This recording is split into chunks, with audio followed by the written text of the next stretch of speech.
dear Dr. Chaitanya Singh, President of the Executive Committee of the Indian Business Council, Mr. Ajay Kumar Verma, President of the Legislative Committee of the Indian Business Council, distinguished members of the Indian Business Council and the Indian diaspora in Mozambique, Mr. Sebi George, Mr. Prabhu, Mr. Parag Mehta, my dear colleagues, ladies and gentlemen. A very warm good evening to you all. At the very outset, I take this opportunity to felicitate all the new members of the IBC today.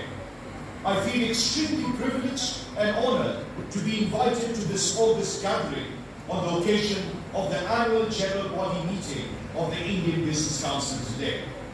It is not only my honor and privilege, but also an opportunity for me to meet with the distinguished business community of Mozambique that are the most important stakeholders for expanding and deepening bilateral commercial relations between the two friendly countries, India and Mozambique. I am particularly thankful to them for making all possible efforts to bolster their ties with their Indian counterparts based not only on their business interests, but also on account of their love for India and their strong and deep cultural and ethnic bonds with the great Indian civilization. Ladies and gentlemen, you are aware that Honorable Prime Minister of India, His Excellency Shri Narendra Modi, had given us the challenging, unprecedented target of enhancing India's global exports to $400 billion for the year 2021-22 as part of the ongoing celebrations of the Azadi Ka Amrit Mahotsav to commemorate 75 years of India's independence. This target is especially challenging at a time when the world continues to read under the adverse impacts of the COVID-19 pandemic and the associated challenge of shortage of containers. However, ladies and gentlemen, members of the Indian diaspora are renowned for their steely resolve and mental strength and determination to overcome all adversaries that confront them. I am therefore confident that you will be able to achieve the daunting task of enhancing India's exports to Mozambique, as also expand your business operations by engaging with India more intensively during these difficult times.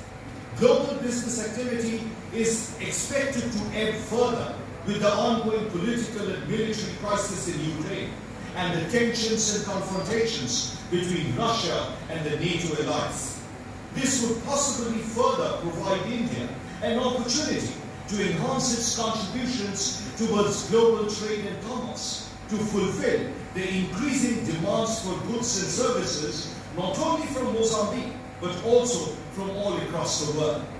It would thus present a win-win opportunity for Mozambican businessmen to intensify their engagements with India, to at least partially fulfill the unrealized potential of expanding bilateral trade and commerce between India and Mozambique. Ladies and gentlemen, I am extremely happy that the Mozambican economy is seeing the green shoots of recovery following the COVID-19 pandemic, as detailed by the latest Fitch ratings that has forecast acceleration of economic growth in this country as investments in production of liquefied natural gas ramps up. American, European and Asian investors have once again reinvigorated their interest to expand their investments in the LNG projects in northern and central Mozambique. Besides, Mozambique will prosper if the commitment of the CEO of the Total Energies to positively consider relaunching the LNG project in the Rovuma basin of Cabo Delgado during this year is realized as security situation improves and peace and stability gradually returns to the province. Ladies and gentlemen, Fitch has also projected a strong economic rebound with the gradual loosening of the COVID-19 induced social distancing norms in Mozambique. Such relaxations would in turn boost private consumption and encourage larger private investments in the hydrocarbon sector of this country. It would also, of course, depend on the success of the Mozambican defense forces along with their Rwandan and Samim counterparts to collectively neutralize the terrorists in Cabo Delgado. I join the government and the people of Mozambique to commend the outstanding and spectacular operations launched by the Mozambican Defense Forces along with Samim and the Rwandan forces against terrorists in Cabo Delgado, and pray expeditious return of normalcy and peace so that the internally displaced people could gradually return to their homelands. Ladies and gentlemen, Fitch has also predicted that the real GDP of Mozambique could grow by about 5% in 2022 from an estimated 2.8% in 2021. This is encouraging, particularly in the context of average economic growth in Mozambique being about 4% between 2015 and 2019. The real GDP of this country has also expanded by 3.4% in the third quarter of 2021, up by 2% in the second quarter, particularly on account of expansion of private consumption by 2.5%, up from 1.6% last year, as government of Mozambique has reopened beaches and business entities have returned to their normal work schedule in the post-pandemic period. A rapid and aggressive vaccination program launched by the Mozambican government would further present greater opportunities to relax the existing COVID-19 restrictions, which would in turn lead to reopening of the Mozambican economy to thus permit support to the labour market and increase household incomes. The completion of the now stalled LNG project at the Rovuma Basin of Cabo Delgado over the next few years will enable Mozambique to launch its LNG exports and thus augment its capacity to increase its essential imports of consumer goods that are needed to fuel the strong domestic demand, as also of capital goods that are required for expanding infrastructure and other economic activities in this country. Ladies and gentlemen, it is in this context that I urge the business community of Mozambique to reap and harvest the contemporary opportunities to further expand India-Mozambique bilateral trade and investment relations and explore possibilities to further enhance the basket of India's exports to more and more destinations in this country. At present, India primarily exports petroleum products, drugs and pharmaceuticals, engineering goods, organic and inorganic chemicals, besides rice, textiles, bicycles, glassware, linoleum, etc. to Mozambique. The contribution of India's exports to total global imports of Mozambique stood at 8.99% for the year 2020. India was the third largest exporter of goods to Mozambique in 2020 after South Africa and China. I strongly urge one and all in this August gathering to take the firm resolve to make all possible efforts to further augment bilateral trade and investments between our two countries that would go a long way towards implementing the directive of the Honourable Prime Minister of India, His Excellency Shri Narendra Modi, to promote the 3 T's, trade, tourism and technology, from India to the rest of the world, particularly to Mozambique, based upon our centuries-old warm and friendly relations. Ladies and gentlemen, as on December 31, 2021, India had exported goods worth $1.5 billion to Mozambique against its target of $2.7 billion for the current financial year ending March 31, 2022. We thus have tremendous potential to further increase our exports to Mozambique, as also our total bilateral trade with this country. We are making efforts to expand our export basket by delivering wider range of products in which India has emerged as global market leaders in recent times, such as electronics, health-related products, construction material including steel, rubber products, textiles, food and edible oil items. Indian companies could collaborate with their Mozambican counterparts for agricultural development and agro-processing, processing of cashew nuts and coconuts, etc. Ladies and gentlemen, the High Commission of India in Maputo has also taken up the non-tariff trade barriers for India's exports to Mozambique, such as requirement of 100% physical pre-shipment inspection of pharmaceutical products, as also delays in customs clearances and associated penalties and debit charges levied on Indian exports with government of Mozambique. We have requested them to address these outstanding issues in a time-bound manner to further bolster India's economic engagement with Mozambique.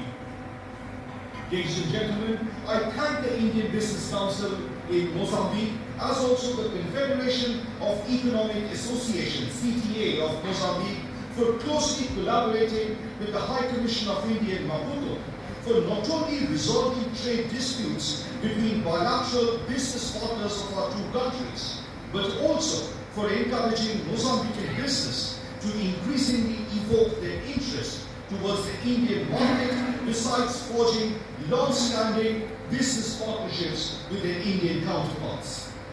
This mission, along with the Indian Business Council in Mozambique, has organized several buyer-seller meets through the virtual platform with the Indian Export Promotion Councils such as NVIDIA, Electronics and Computer Software Export Promotion Council of India, and the Council for Leather Exports of India in the last couple of months to connect businesses from both countries with their respective counterparts in these sectors, with the view to expand bilateral trade between India and Mozambique. Esteemed members of the Indian Business Council in Mozambique have also set up stalls at the Chancery premises of our mission on the occasion of the Republic Day 2022. IBC has also constantly disseminated information on commercial opportunities that could be reached by engaging with Indian companies amongst the local business communities in Mozambique through its social media, as also through physical interactions. Ladies and gentlemen, you are aware that the Government of India has opened up its tourism industry for the rest of the world, including for Mozambican nationals. We have not only recommenced issuing tourist visas, but have also signed an MOU on mutual recognition of vaccination certificates with the government of Mozambique, so that Mozambican nationals can travel to India without having to produce a negative report of the RT-PCR test undertaken 72 hours of their arrival in India. This is a significant relief for travel of both Mozambican tourists as well as businessmen to India in the post-pandemic era. We hope that the Indian Business Council of Mozambique will support us in further augmenting tourism, particularly medical tourism, where India has significant inherent strengths, as also immense skill sets to provide high-quality medical services at affordable prices to people from all across the world, including, of course, Mozambique. Ladies and gentlemen, the Government of India has also offered a co-win platform to the Government of Mozambique for systematic and transparent administration of COVID-19 vaccines, and has also been working in close partnership with the Mozambican stakeholders and authorities to establish India's digital payment gateways like RuPay, PIN, etc. in this country. We hope such efforts will assist to further connect businesses and industries of both India and Mozambique, that in turn would enlarge bilateral commerce between our two countries. Ladies and gentlemen, last but not the least, several Mozambican and Indian nationals and Indian associations and Indian diaspora in Mozambique have expressed serious concerns pertaining to kidnappings of members of the Indian diaspora in recent times in this country.